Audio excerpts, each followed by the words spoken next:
this is Rad from MR Sportscars. We're a Porsche Specialist based in Hertfordshire. Today I'm on my way to pick up quite an exciting car. It's a little bit of a mystery because I'm not too sure exactly whether it is a very special car or it's just a very nice car. It's essentially a 997 generation 911 turbo. Now, there are actually not just two generations, a Gen 1 and a Gen 2.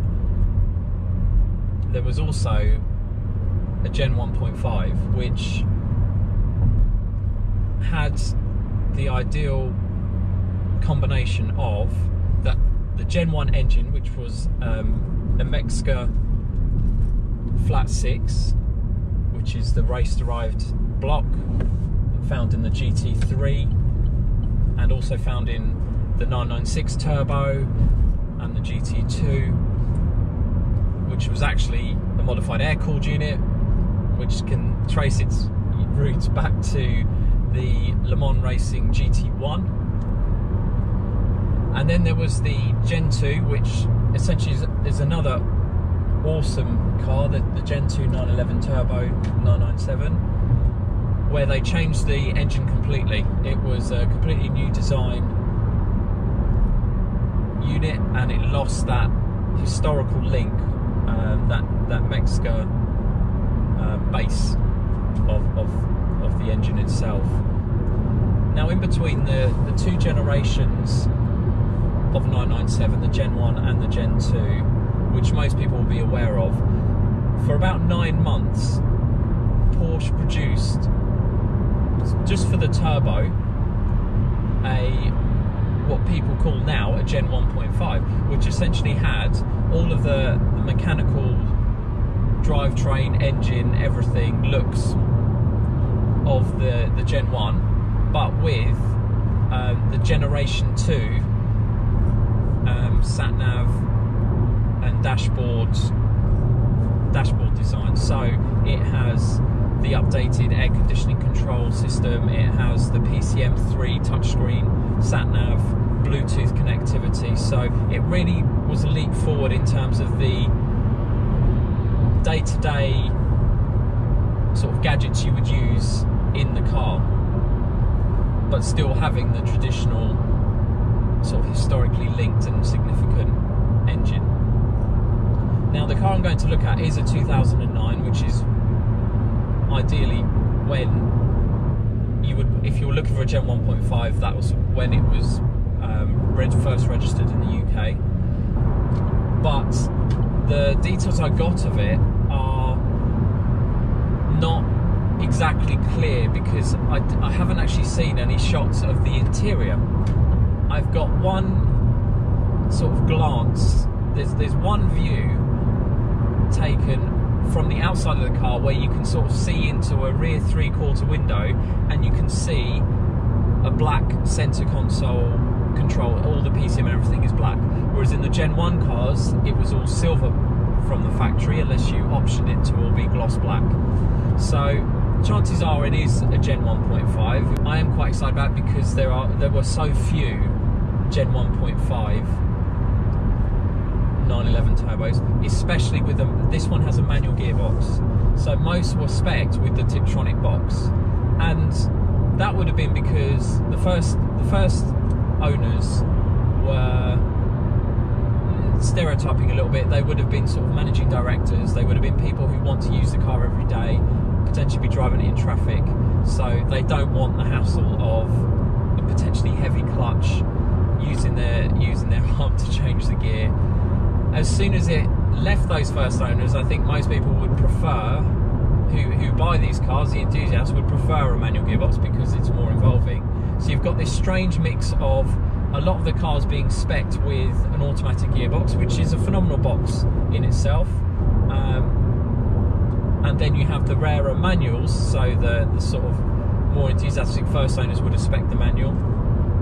It was slightly cheaper to spec it with the standard option 6-speed manual gearbox. So some people estimate that the the ratio of autos to manuals is somewhere around the 90% autos, 10% manuals. With the 911 turbo, I don't think it's as extreme as that. It might be 80-20, but again, there's no figures that are confirmed by Porsche to say how many were made of each. They just reported the total 911 output figures. I think some people have managed to get some more information about specific models, particularly in the US, but in the UK it's all a bit sketchy on how many were made.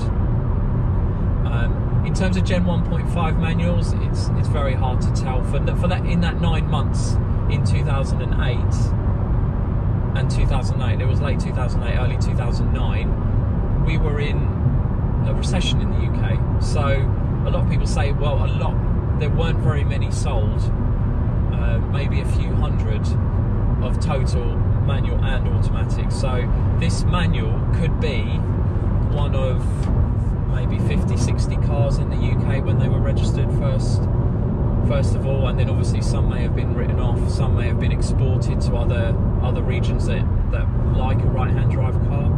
So I'm very, very excited to see this car, and I'll do some more videos following up on this car if we end up buying it.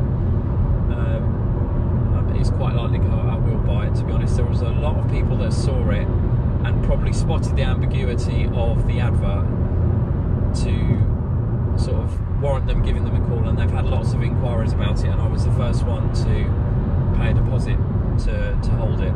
I have seen a very quick YouTube video that the seller has put up purely for the people wanting to view it, and from what I can see, it's definitely got the rear bumper and lights of the Gen 1. It's an 09, so therefore I'm pretty confident it's a Gen 1.5, and the price I've agreed to pay sort of reflects that. And what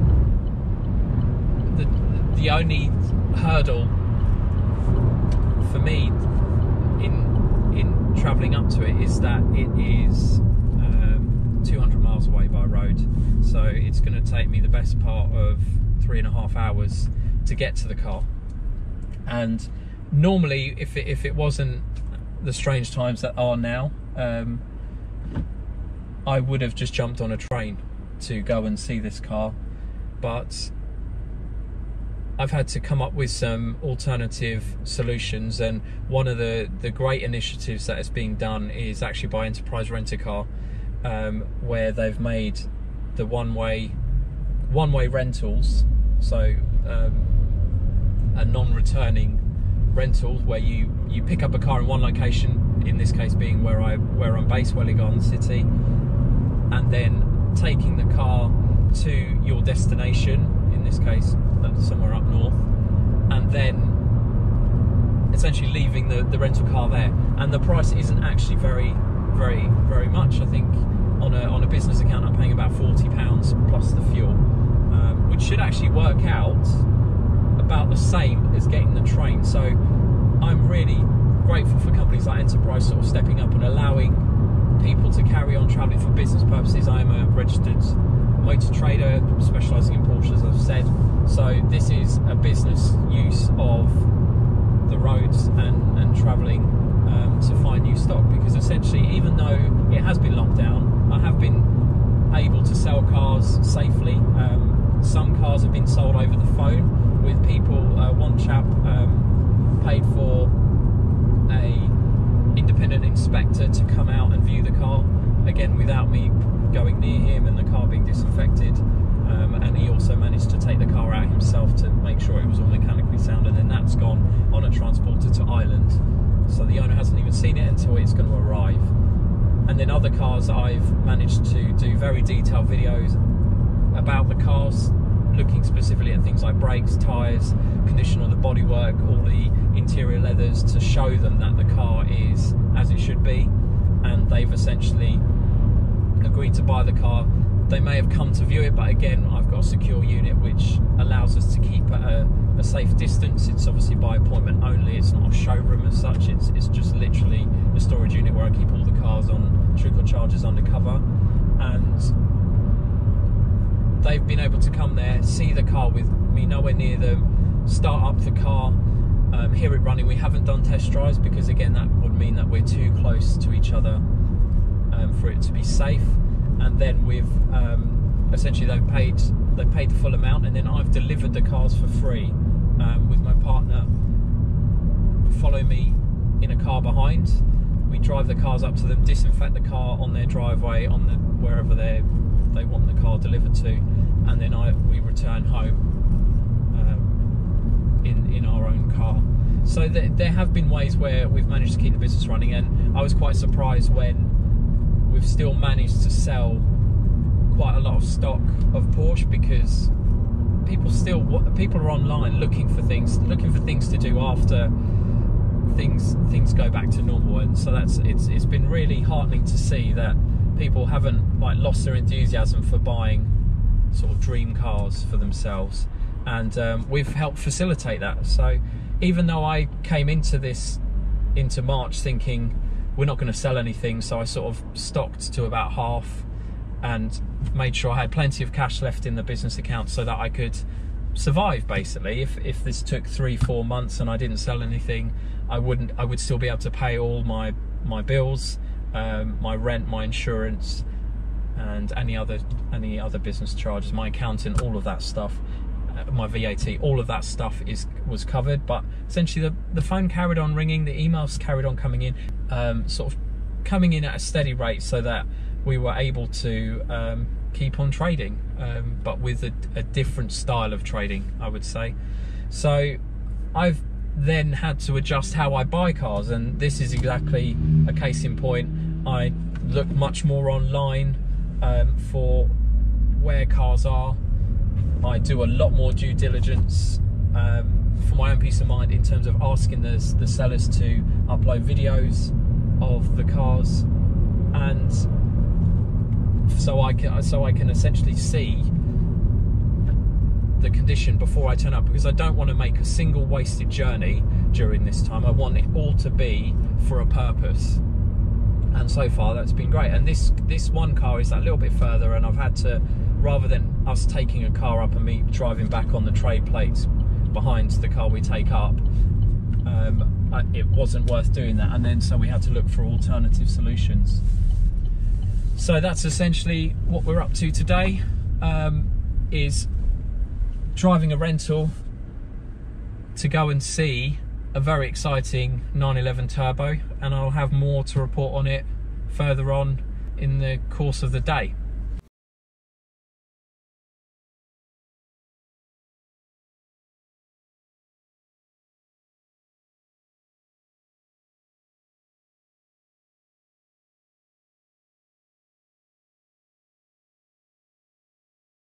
Good afternoon. Well, I have some fantastic news. As you can see, the car that I started with this morning, a rental car from Enterprise Rent-A-Car, has now been swapped for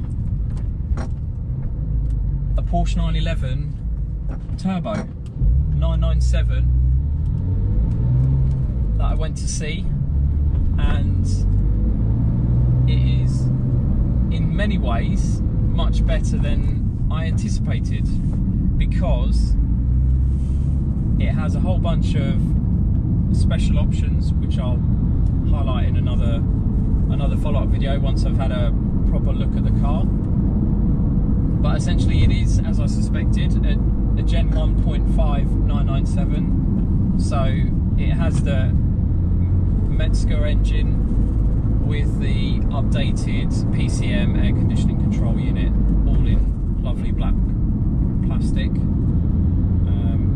So I did buy the car at the right price. In fact, in between paying my deposit yesterday and turning up today, this morning, well, lunchtime, I turned up at the chap's place to pick it, to look at it, inspect it, and pay the balance. I think he had 5 inquiries from other people who had also spotted that it is a very special car.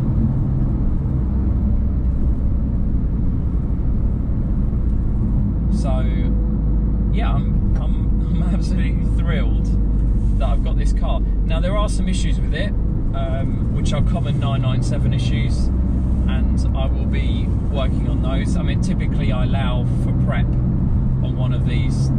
On a 997 I allow around £2,000 prep mechanical, simply because parts just need renewing.